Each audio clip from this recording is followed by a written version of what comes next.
골로새서 1장 1절에서 14절 말씀입니다. 골로새서 1장 1절에서 14절 말씀입니다.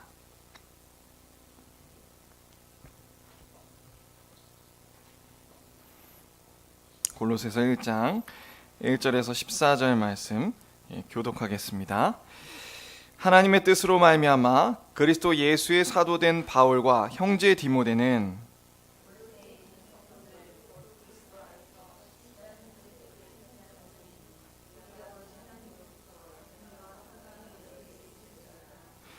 우리가 너희를 위하여 기도할 때마다 하나님 곧 우리 주 예수 그리스도의 아버지께 감사하노라.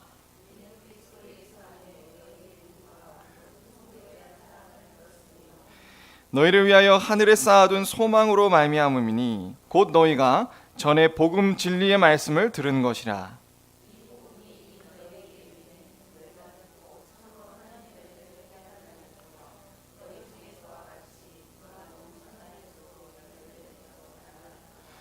이와 같이 우리와 함께 종된 사랑하는 에바브라에게 너희가 배웠나니 그는 너희를 위한 그리스도의 신실한 일꾼이요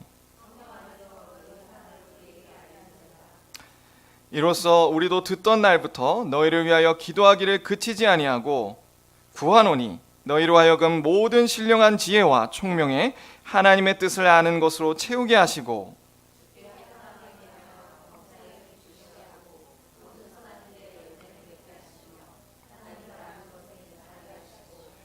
그의 영광의 힘을 따라 모든 능력으로 능하게 하시며 기쁨으로 모든 견딘과 오래 참음에 이르게 하시고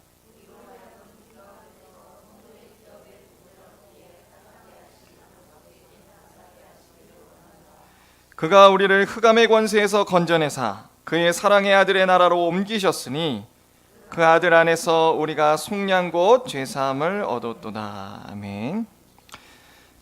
오늘부터 약 4주, 목사님이 혹시 더 늦어지시면 5주 동안 우리 골로새서를 살펴보려고 합니다.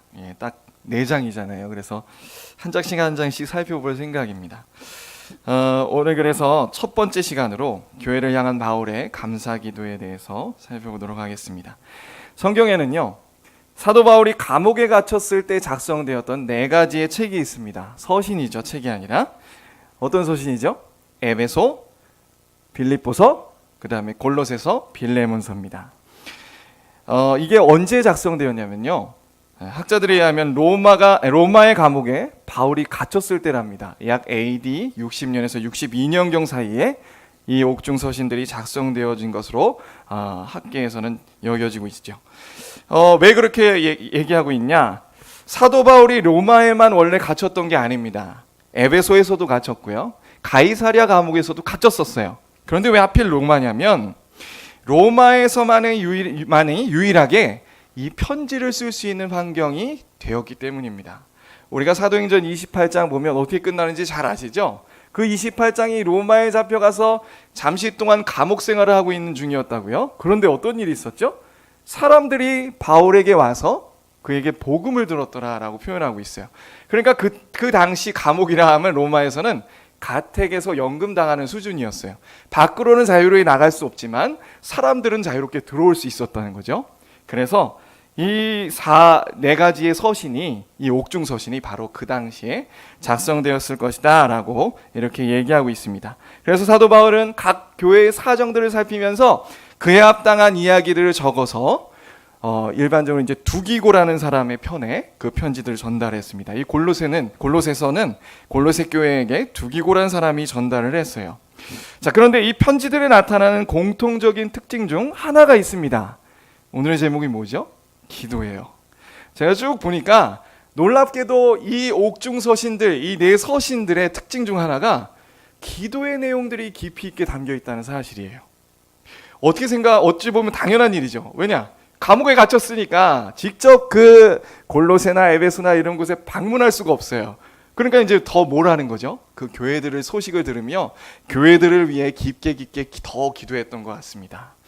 그래서인지 이 옥중 서신 4가지 서신을 보면요, 기도가의 깊이가 있어요. 그리고 기도의 내용이 많습니다. 처음부터 기도가 등장하고 있어요. 다른 서신에 비해. 그래서 그런 상황적인 특징이 있기 때문에 그런 것이 아닌가 우리가 짐작을 해볼 수 있습니다. 이런 면에서 우리는 이 네 가지 옥중서신에 감사할 수밖에 없습니다. 왜냐하면 우리가 이 서신들을 통해서요, 바울의 기도를 엿보고 배울 수 있기 때문이에요. 저는 참 기도가 늘 고민입니다. 기도만큼 어려운 게 또 없는 것 같아요. 어떻게 해야 기도를 잘하는 것인지 끊임없이 고민하고 있습니다. 그리고 좀 뭔가 기도의 방법을 알았어도 기도는 늘 시간을 들이고 온 내 정신을 집중해야 되는 수고가 따라요. 그래서 참 기도는 한마디로 얘기하면 고된 노동과 같습니다. 참으로 힘들죠. 그래서 우리는 오늘 이 골로새서를 통해서 바울이 과연 어떤 마음으로 기도했는가를 살펴봄으로써 우리의 기도 생활과 그리고 우리의 신앙 생활을 점검해 보고자 합니다. 먼저 사도 바울은 이 골로새 교회에 편지를 보내면서요, 자신의 기도의 내용을 담고 있다는 것에 우리는 주목하게 됩니다. 왜 그럴까요? 왜냐하면 사도 바울이 골로새 성도들을 향한 자신의 애틋한 마음을 그들에게 전하고 싶었기 때문입니다. 사도 바울은요, 골로새 교인들을 만나본 적이 없어요. 방문해 본 적이 없다고요. 그러니까 이 편지가 얼마나 진심된지 그 마음이 전달되기 위해서는 자신의 기도, 늘 골로새 교회를 향한, 성도들을 향한 자신의 기도의 그 마음들을요, 구구절절히 담아 놓아야 하는 것을 필요하다고 생각했어요. 그래서 사도 바울은 이 편지의 처음에 인사 다음부터 자신이 어떻게 골로새 성도들을 위해 진실되게 기도했는지 적고 있는 것입니다. 언제부터 이렇게 시작되었을까요? 바울은 자신이 감옥에 갇혀 있는 어느 날 에바브라, 여기는 에바브라라고 표기하고 있지만 그건 약자고요. 에바브라디도입니다. 에바브라디도가 찾아와서 골로새 교회의 소식을 듣게 되었습니다. 하나님께서 골로새 지역에 은혜를 베푸셔서 믿는 자들이 많아지게 하셨고, 또 그들이 그것으로 끝나는 것이 아니라 그들의 삶이 변화되고 있더라. 복음의 능력으로 인해 변화되고 있다는 소식을 들었습니다.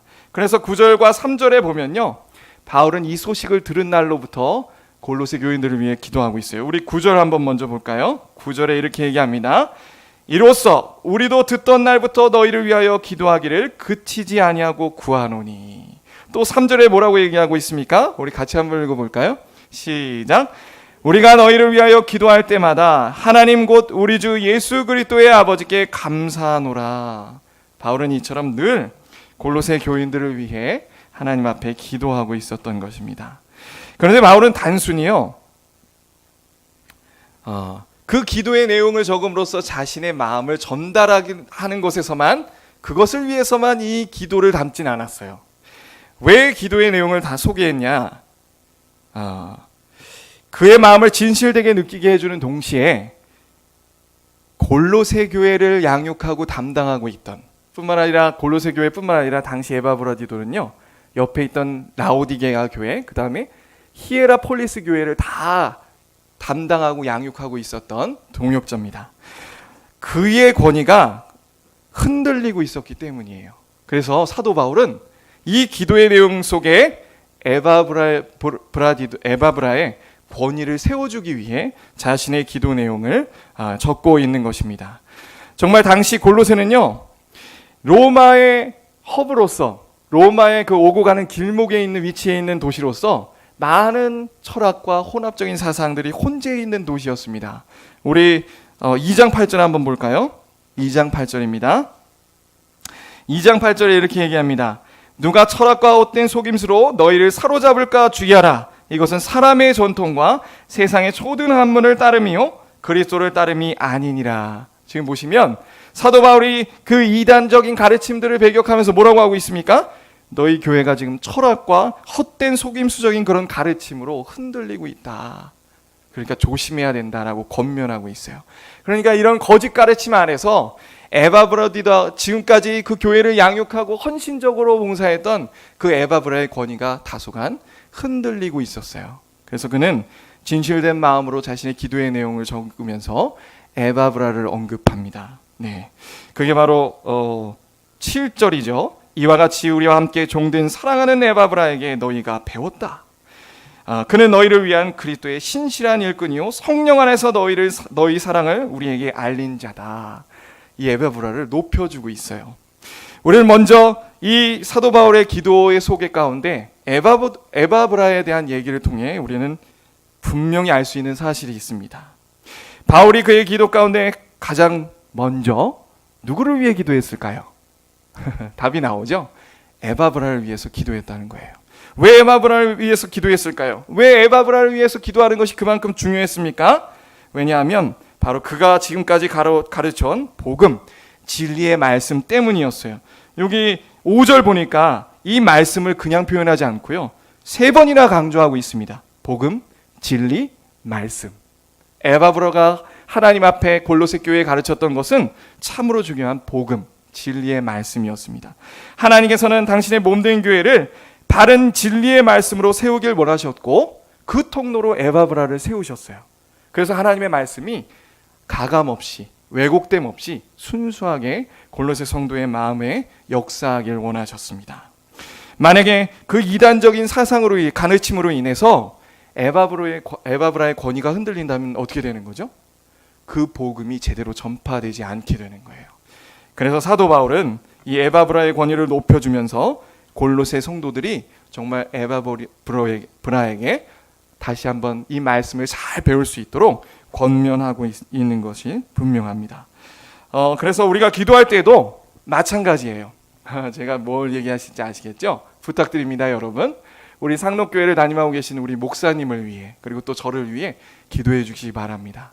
먼저 우리가 말씀을 묵상하고 선교를 연구할 때에, 그리고 기도할 때에 성령께서 정말 폭포수와 같은 은혜를 내려주셔서 우리가 먼저 말씀을 잘 깨닫고 우리의 삶에 적용시켜야 됩니다. 정말 그것이 나타나도록 우리를 위해서 기도해 주시기 바랍니다. 그리고 목사님, 특별히 지금 목사님께서 이스라엘에 가셨죠? 왜 가셨습니까?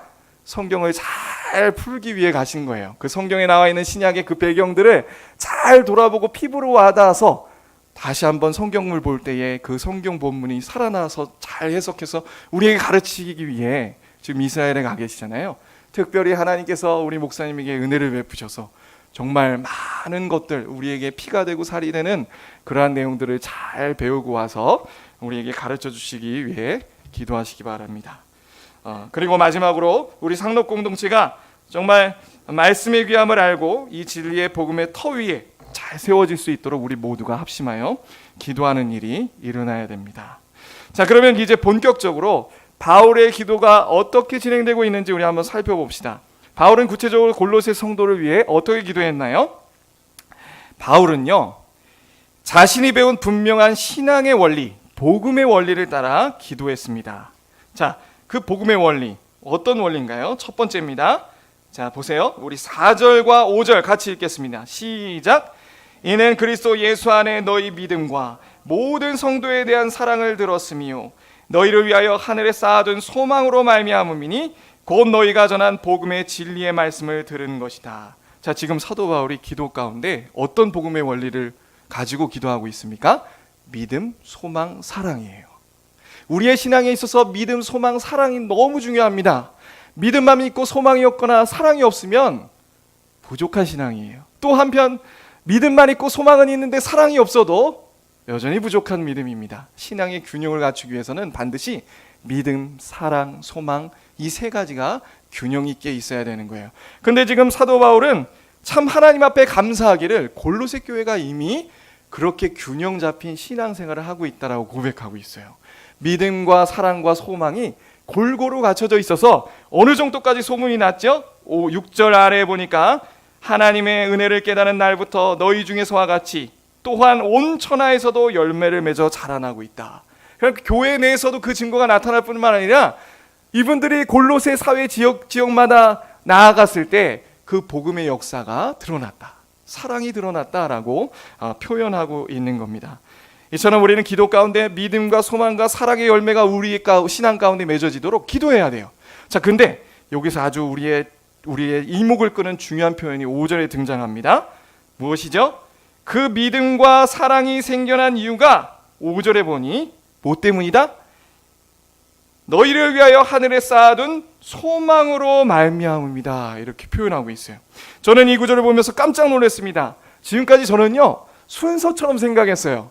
먼저 믿음이 있고 그 다음에 소망이 생겨나고 마지막이 사랑이다 라고 생각했습니다. 그런데 이 구절을 보면서 그게 깨졌어요. 성경은 지금 뭐라고 얘기하고 있냐면 오히려 소망에 강조점을 두고 있습니다. 하나님께서 알려주신 복음 덕분에 우리 안에 소망이 생겨나서 믿음이 커지고 뭐가 커진다? 사랑이 커지고 있다는 그 신앙의 원리를 얘기해주고 있어요. 물론 이건 믿음이 먼저냐 소망이 먼저냐 뭐가 먼저 사랑이 먼저 부어진 거냐 그걸 우리는 가늠할 수 없습니다. 닭이냐 달걀이냐 그 순서를 얘기하죠. 그런데 여기서 분명히 기도의 요점은 뭐를 얘기하고 있어요? 복음을 듣고 그 복음에 담긴 소망을 우리가 품어야 한다 이렇게 표현하고 있습니다. 놀라운 기도의 요점을 얘기해주고 있죠. 사랑하는 성도 여러분, 우리도 기도할 때 무엇을 위해 기도해야 되겠습니까? 우리 마음이 점점 소망이 넘쳐나도록 하나님 앞에 기도해야 돼요. 자, 그러면 이 소망은 도대체 어떤 소망일까요? 그것은 히브리서 우리 11장에 나와 있습니다. 우리 히브리서 11장 13절 한번 펴보겠습니다. 자, 과연 이 소망은 어떤 소망인가?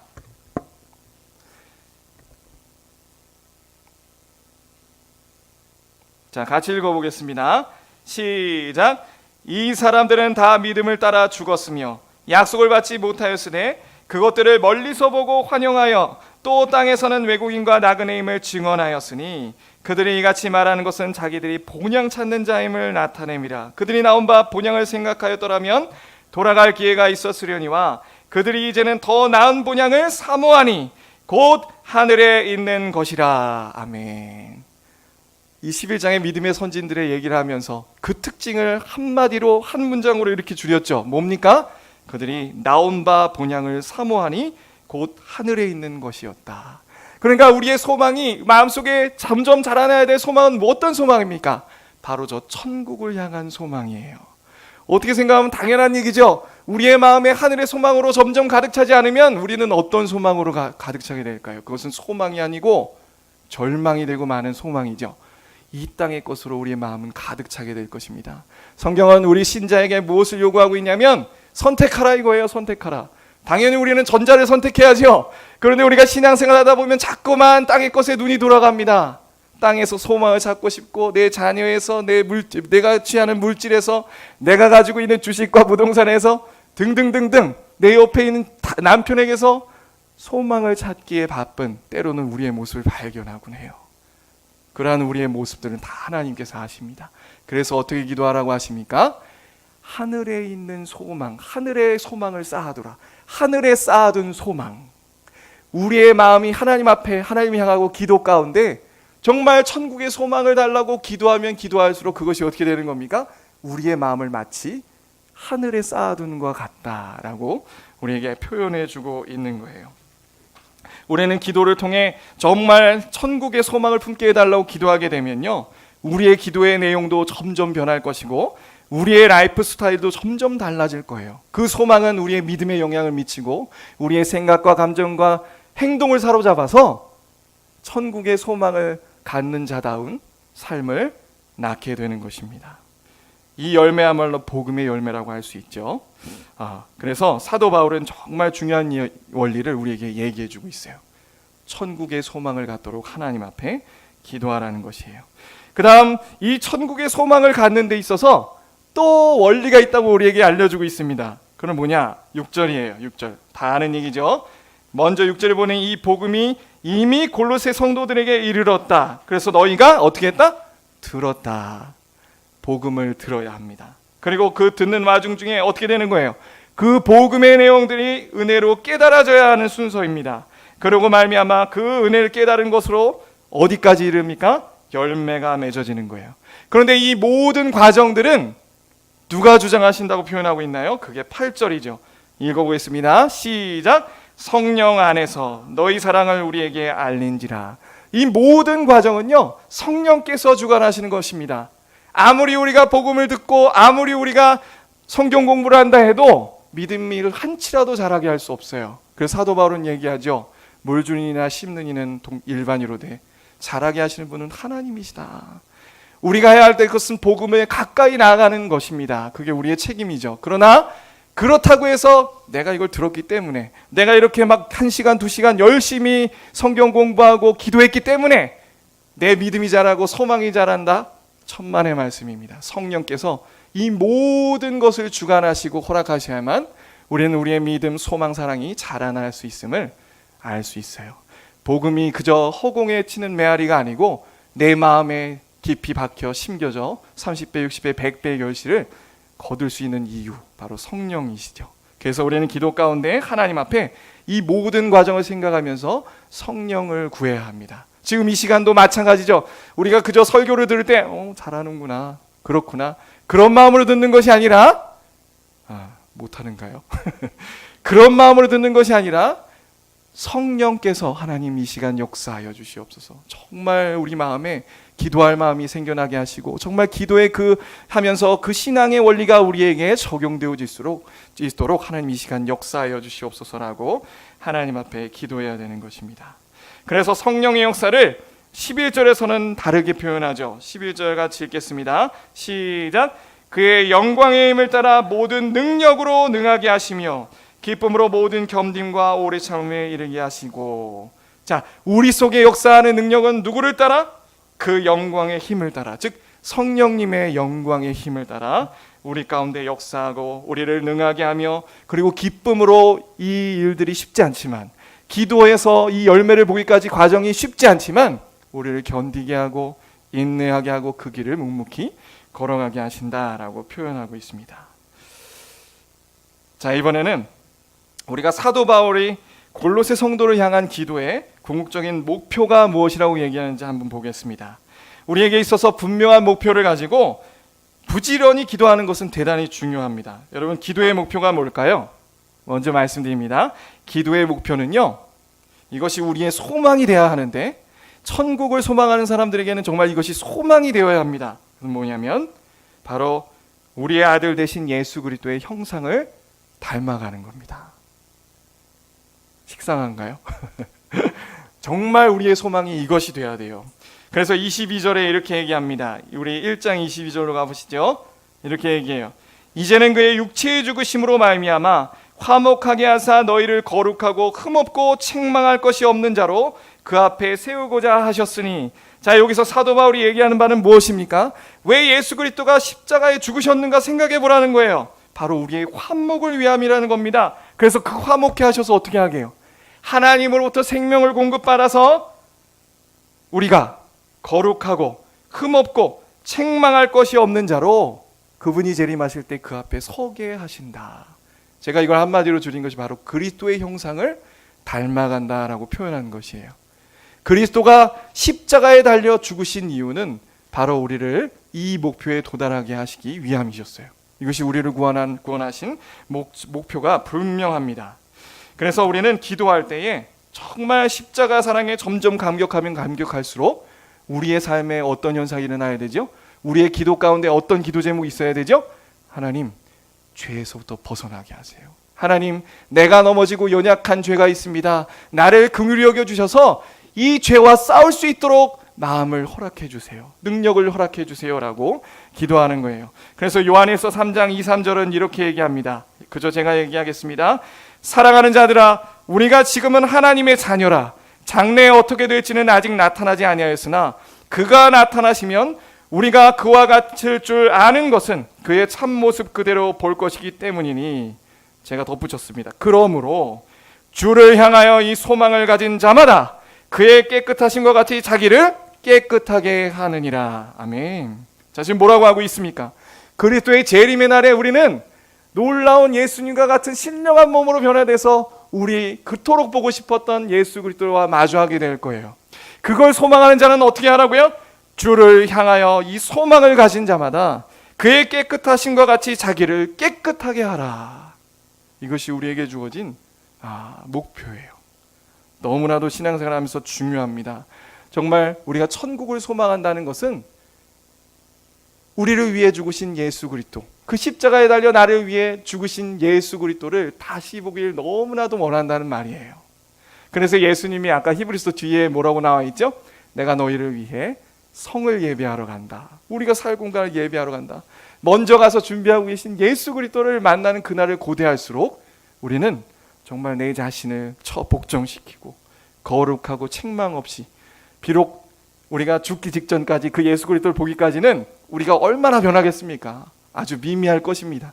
아마 그리스도의 형상에 발끝에도 미치지 못할 거예요. 그러나 그리스도를 사랑하기에, 또 그리스도 만날 날을 소망하기에 정말 내 자신을 복종시키는, 죄와 싸우는 우리의 모습이 죽기까지 있어야 될 것입니다. 네.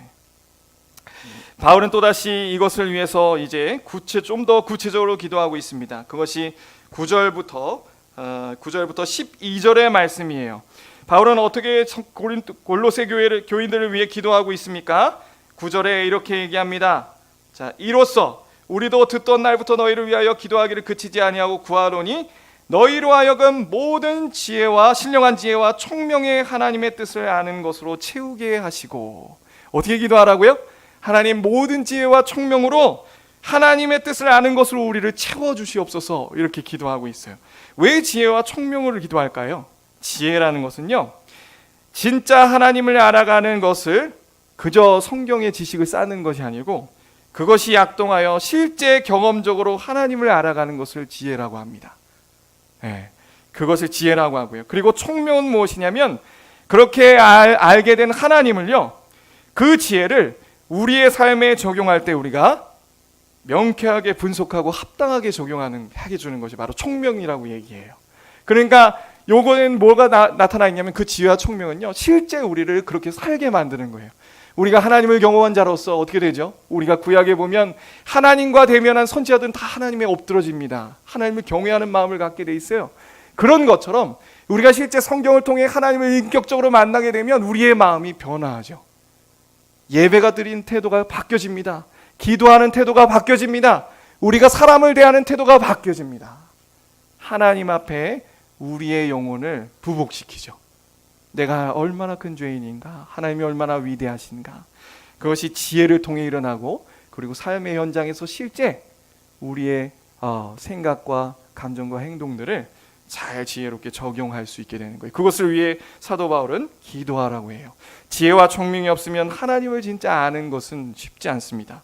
그래서 에베소서 1장 17절 19절을 이렇게 얘기합니다. 우리 한번 같이 읽어보죠. 에베소서 1장 17절 19절입니다. 똑같은 걸 이렇게 표현하고 있어요. 같이 읽겠습니다. 시작. 우리 주 예수 그리스도의 하나님, 영광의 하나님께서 지혜와 계시의 영을 너희에게 주사 하나님을 알게 하시고 너희 마음의 눈을 밝히사 그의 부르심의 소망이 무엇이며 성도 안에서 그 기업의 영광의 풍성함이 무엇이며 그 힘의 위력으로 역사하심을 따라 믿는 우리에게 베푸신 능력의 지극히 크심이 어떠한 것을 너희로 알게 하시길 구하노라. 여기서는 뭐라고 얘기합니까? 그 지혜와 총명을, 지혜와 계시의 영을 너희에게 주사 하나님을 알게 하고 우리의 마음의 눈을, 믿음의 눈을 열어서 부르심의 소망이 얼마나 위대한 것이며 하나님의 영광을 보게 하여 주시옵소서라고 분명히 그렇게 기도하고 있어요. 그래서 우리는 이 바울이 제시한 이 복음의 원리를 따라 실제 이렇게 기도해야 됩니다.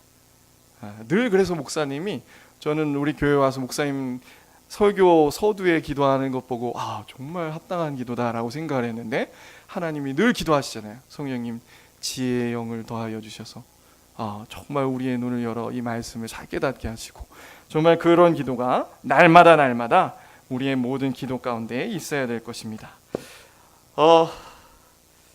그리고 단지 이 지혜와 총명을 통해서만 하나님을 아는 것으로 끝나는 건 아니에요. 그 다음 단계가 있습니다. 그 다음 단계는 뭐라고 얘기하고 있습니까? 그것이 이제 10장이죠. 주께 합당하게 가여 범사에 기쁘시게 하고 모든 선한 일에 열매를 맺게 하시며 하나님을 아는 것에서 자라게 하시고 라고 표현합니다. 이것은 무엇이냐? 우리가 실제 얻은 지혜와 총명으로 하나님을 안 것으로 우리가 행동할 때 그것을 하나님이 기뻐하시죠. 그리고 그 선한 일을 할 때에 우리는 어떻게 된다? 하나님을 더 알게 될 것이다. 이것이 또 하나의 신앙의 원리예요. 그저 성경만을 배우면서 이 하나님을 알았다는 것으로 끝나서는 안 됩니다. 우리가 진짜 더 큰 하나님을 경험하기 위해서는 그 배운 대로 실천하라는 거예요. 그럴 때 우리가 더 하나님을 알게 된다는 겁니다. 예를 들어 이런 거죠. 주기도문에 보면 우리가 죄 지은 자를 사하여 준 것 같이 우리 죄를 사하여 주시옵소서라는 기도가 있습니다. 이 기도 왜 할까요? 언뜻 보면 이 기도 보면 우리가 죄를 용서해야만 하나님이 용서해 줄 것이다 라는 것처럼 느껴지잖아요. 그런데 우리는 그 의미가 아니라는 거 잘 알고 있습니다. 이것은 어떤 의미냐? 우리가 남을 용서할 때에 하나님께서 우리에게 그 하나님의 무한하시고 놀라우신 그 사랑을 깨닫게 해주시겠다라는 기도입니다. 그래서 이런 거예요. 막 우리에게 해를 끼치고 정말 너무 미운 사람이 있어요. 어디에 가나 그런 사람 꼭 있습니다. 이것이 감사하죠. 기도할 기회를 주니까. 감사하신가요? 사도 바울에겐 수많은 그런 대적들이 있습니다. 그들을 위해서 우리 믿음의 위인들은 기도했죠. 그런데 인간은요, 우린 너무나도 연약해서 정말 기도하기 싫어요. 저 사람이 한 번 자기 잘못하면 참습니다. 2번 잘못해도 참아요. 근데 3번째가 잘못하면 용서해 주기도 싫고 기도해 주기도 싫어요. 미워 죽겠습니다. 그냥 막 기도 중에 저주나 내리고 싶죠. 그게 우리 마음 아닙니까? 그런데 실제 우리가 기도하면서 이렇게 생각해 보면 돼요. 우리도 그렇게 내가 미워하는 사람을 용서하기 위해 기도하는 게 그렇게 힘든데 하나님은 얼마나 힘드셨겠는가. 우리는 하나님이 우리에게 베풀어진 용서를 대수롭지 않게 생각하는 것 같아요. 예수 그리스도 십자가 나를 위해 당연히 달리셨지. 그런데 그게 아니죠. 얼마나 우리를 용서하시기 위해 하나님께서 대가를 치르셨습니까? 그래서 오죽하면 예수님 비유 속에 몇 번이나 용서해야 됩니까? 라고 하자 70번이라도 7번 용서해라 라고 말씀을 하셨죠. 정말 실제 하나님의 사랑은 그렇게 무한하고 우리의 용서와는 비교할 수도 없는 사랑입니다. 그래서 우리는 기도 가운데 정말 내가 미워하고 나와 원수 같은 사람을 위해서 정말 기도하고 하나님 정말 저 사람을 용서하게 해주세요. 저 사람을 품게 해주세요 라고 애쓰고 기도할 때 하나님은 우리를 어떻게 해주신다고요? 그 하나님의 놀라운 무한하신 사랑을 깨닫게 해주실 것이다. 그게 바로 신앙의 원리다라고 얘기해주고 있어요.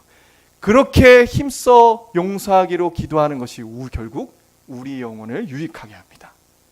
우리의 영혼을 더 하나님께 나아가게 만드는 거예요. 이것이 바로 신앙의 원리입니다. 그래서 우리는 하나님 앞에 이렇게 복음의 원리를 따라 기도해야 되는 것이에요. 자, 마지막입니다. 마지막으로 바울은 어떻게 기도했습니까? 그의 기도의 내용을 보면 넘치는 감사 가운데 기도하는 모습을 살펴볼 수 있습니다. 여러분, 우리의 기도 가운데 감사가 넘쳐나나요? 이건 대단히 중요해요.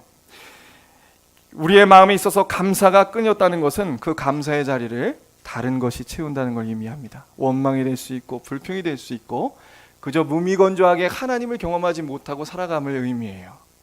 기도 가운데 그래서 늘 감사로 넘쳐난다는 것은 내가 지금 하나님 앞에 잘 교제하고 있구나라고 생각하시면 되겠습니다. 이만큼 기도 가운데 감사는 너무나도 중요한 거예요. 그런데 사도 바울이 기도 가운데 자신을 위한 기도가 아니라 누구를 위해 기도한 거였죠?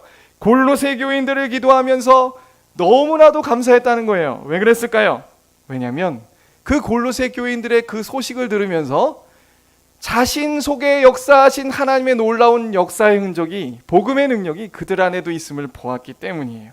자신이 먼저 골로새 교인들이 경험하기 이전에 자신이 놀라운 이 복음의 역사를 체험했습니다.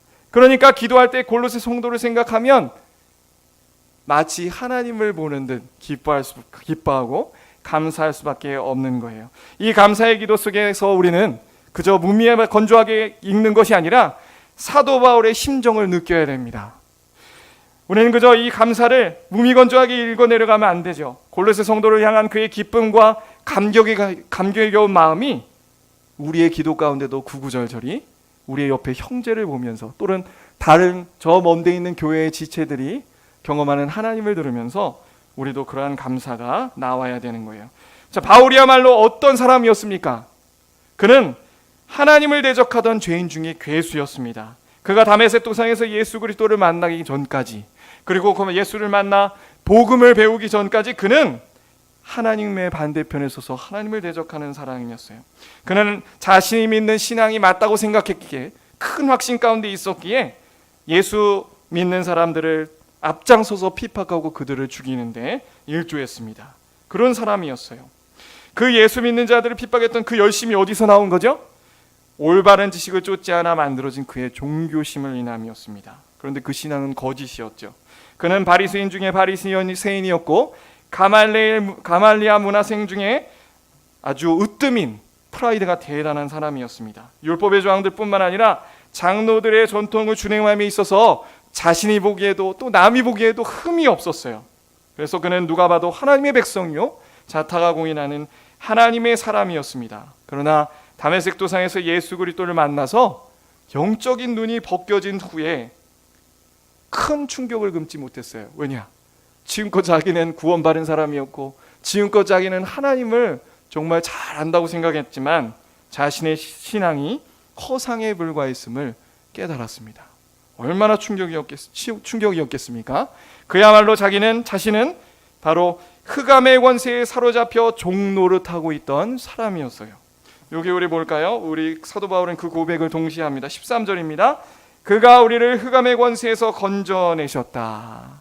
그가 건진받기 이전에 그는 분명 흑암의 권세 가운데 사로잡혀 종노릇하는 사람이었습니다. 그래서 그는 구원받은 후에 그의 서신들 속에 자신이 복음을 전하는 것에 있어서 얼마나 합당한 사람이 아닌지를 고백하고 있어요. 디모데전서 1장 13절 16절에 보면 그의 말년에, 제가 요약해서 말합니다, 디모데에게 보내는 편지에 자신을 이렇게 소개합니다. 나는 전에 비방자요 박해자요 폭행자로서 죄인 중에 괴수였다.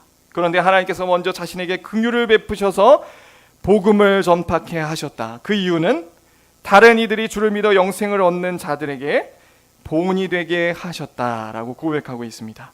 그래서 자신은 복음과 알지 못하는 모든 사람들에게 빚진 자라고 그는 고백하고 있는 것입니다. 뿐만 아니라 그는 성령의 말씀으로 복음의 말씀을 배우면서 성령으로 말미암아 자신들에게 일어난 놀라운 복음의 역사를 깊이 경험한 사람이었습니다. 그 핵심에 바로 예수 그리스도의 십자가의 은혜와 능력이 있었죠. 정말 그는 예수 그리스도의 십자가의 은혜를 통과한 사람이었습니다. 예수 그리스도와 함께 죽고 그리스도와 산다는 의미가 무엇인지 그의 삶에서 구구절절히 먼저 경험한 사람이었어요. 이렇게 십자가를 경험한 사람이었기에 골로새 교회에 그 같은 은혜가 임했다는 소식을 듣고 굉장히 기뻐하며 하나님 앞에 감사하지 않을 수 없었어요. 예수께서 승천하셔서 복음이 전파된 지 30년 만에 골로새 지역에 이 복음의 씨앗이 심겨졌고 생명의 탄생했다는 소식을 들었을 때에도, 또한 그 복음의 생명력이 그들의 삶 가운데 약동하고 있다는 소식을 에바브라를 통해 듣고 있을 때에도 그는 주저없이 기도하고 기쁨으로 기도했을 거예요.